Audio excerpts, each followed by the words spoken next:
This past week, Bungie reintroduced the legendary pulse rifle from the Corrupted Strike from back in the Forsaken era of Destiny 2 back into the loot pool in the form of our newest grandmaster nightfall Adept weapon. The Horror's Least is now back in the game with an updated perk pool. Both Adept and standard versions were up for farming depending on whether you were playing grandmasters or standard nightfalls. But the community rapidly picked up on the potential in this pulse rifle and went quickly into farming mode, sharing screenshots of their drops online all week and racing against the clock to snag a decent roll before reset day took this baby away from us for a while. And that's one of the things that I want to focus on today. It's the FOMO of this pulse, because this weapon sits alone at the top of the rapid fire frame pulse totem pole as the king, which we will establish. I know that's a bold claim to make, but then it also isn't scheduled to be available again at all. It's not on any schedule. See, we're assuming that, at some point next season it'll come back around, but for the time being, it's gone with no clear date for a return visit. Let's talk about the pulse though, and then we'll get to that. As it turns out, this pulse rifle has absolutely cracked out stats for a rapid fire frame pulse. It's got the best range in its archetype, which by itself is already a pretty big deal. I think range is one of the most sought after stats in the game. On top of that, it's got the best stability of its archetype, which is again a big deal. It's got the best reload speed in its archetype, it's got the best aim assist of its archetype, and it's got a recoil direction that's already vertical, so you don't have to waste perk slots and mod slots trying to correct it. Then, if you get the Adept version of the gun, you're taking those already best-in-class stat values and giving them a gentle nudge up even higher. Just that alone should make you stop and appreciate what this weapon is bringing to the table, but it does get better. Real quick, here's my roll that you're going to be seeing the gameplay of in this video. It's a real banger of a roll. Let me boil down the perk pools for you for a second. The basic gist of this pulse is that it's got kill clip in the fourth column and a cracked out perk pool in the third column to make kill chaining buttery smooth. So this is the only rapid fire frame with kill clip on it right now. I'm going to be honest, if you get one of these to drop and it doesn't have kill clip, then I don't see any point in keeping it outside of the situational PvE scenario, where you need to break arc shields and stun champs with pulse anti-champ mods, stuff like that. But other than that, there's no reason to keep a Horror's Least if it doesn't have kill clip, in my opinion, because it's one of the main things that makes it unique. If it doesn't have kill clip, you may as well have a fully crafted Peace of Mind, a Grid Skipper, a God Ruled Darkest Before. So if you get that kill clip to drop, then you're now starting to get a gun that is unlike anything else in its family. In the third column, you've got some real bangers, including Perpetual Motion, which is one of my personal favorite perks in recent history. It's got Heating Up, a genuine powerhouse perk for pulses, Compulsive Reloader, which sucks, Steady Hand, which has some hidden value to this gun specifically, which I'll talk about, Zen Moment, which has always been a God's gift to controller users, and Under Pressure, which also isn't bad.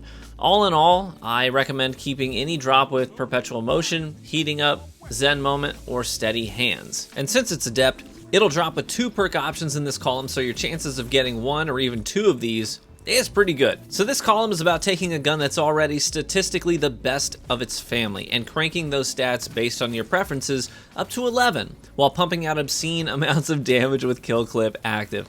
Perpetual is going to give you a boost to stability, handling, and reload speed, which is obviously, it synergizes great with kill clip since you can reload faster, and that handling buff is going to make you your swap speeds faster if you're looking to refresh kill clip. If you don't know how to do that, then I recommend watching this short video from Cool Guy explaining how the kill clip timer works and how to refresh it manually to make sure that you never lose the perk while going on a tear.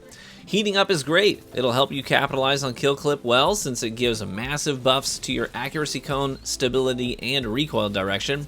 Some of the clips in this video include Heating Up streaks. Zen Moment, it's nice. As you're doing damage, it's going to give you better recoil direction and less weapon shake, and most notably for controller users, it'll remove that reticle bounce, so it's just like shooting with M&K. And finally, you've got Steady Hands. Now, I've not cared much for this perk since it came out recently. I didn't see too much value in the handling bust that you get with it. But this video is mostly steady hands and kill clip working together. The extreme amounts of handling that you get with this perk active make kill clip refreshing very, very fast. Your swap speeds are so quick, you basically just double tap your weapon swap button, triangle for me, and then reload, and kill clip is good to go. It's so buttery smooth, I love it.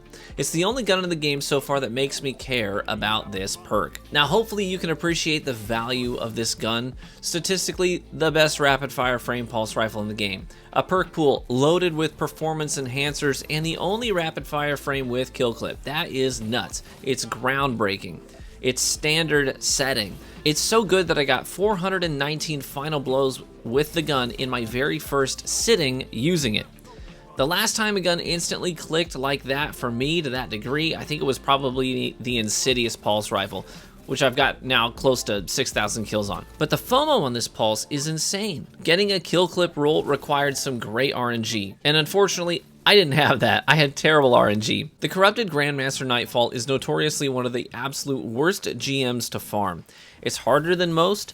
It's much longer than most. A good team can get their runs down to, 20-ish minutes, and that's about what we ended up averaging. But kill clip is one of 6 perks in the final column, and the Horror's Least only drops with 1 perk in that specific column. You get 2 perks per drop in the 3rd column, but only 1 shot per drop to get kill clip. Now, I didn't get a single kill clip drop, not even one, until my 33rd Grandmaster clear. Across the whole week, I probably averaged 23 minutes per clear, and even had a handful of botched runs that we had to, restart, meaning that for me, getting a single kill clip drop required 13 hours of farming within a 7-day window. 13 hours of time in a week dedicated to getting just 1 kill clip drop.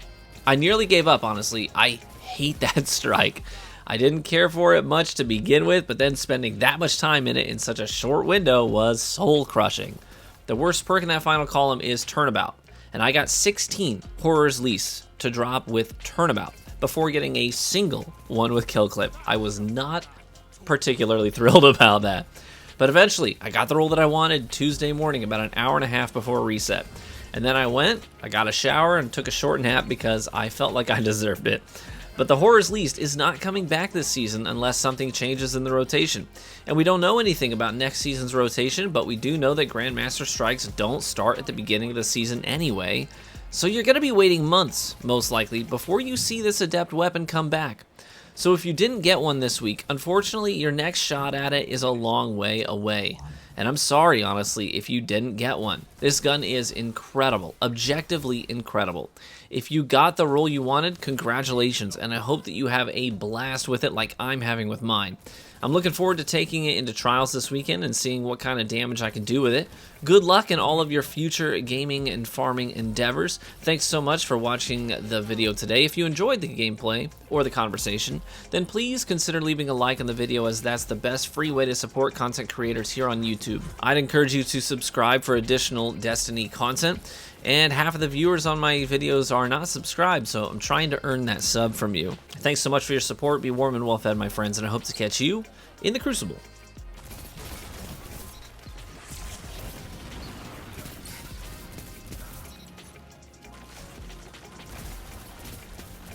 This is wonderful.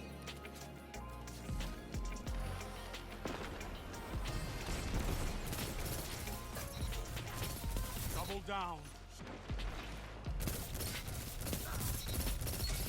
Double down. Tell them to line up fast. 5 minutes remain. A strong start. Fight on.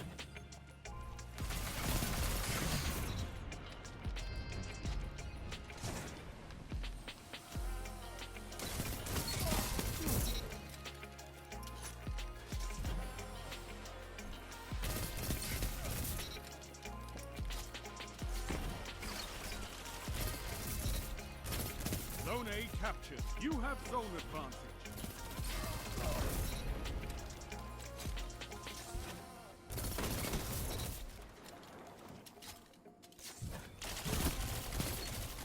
This is amazing!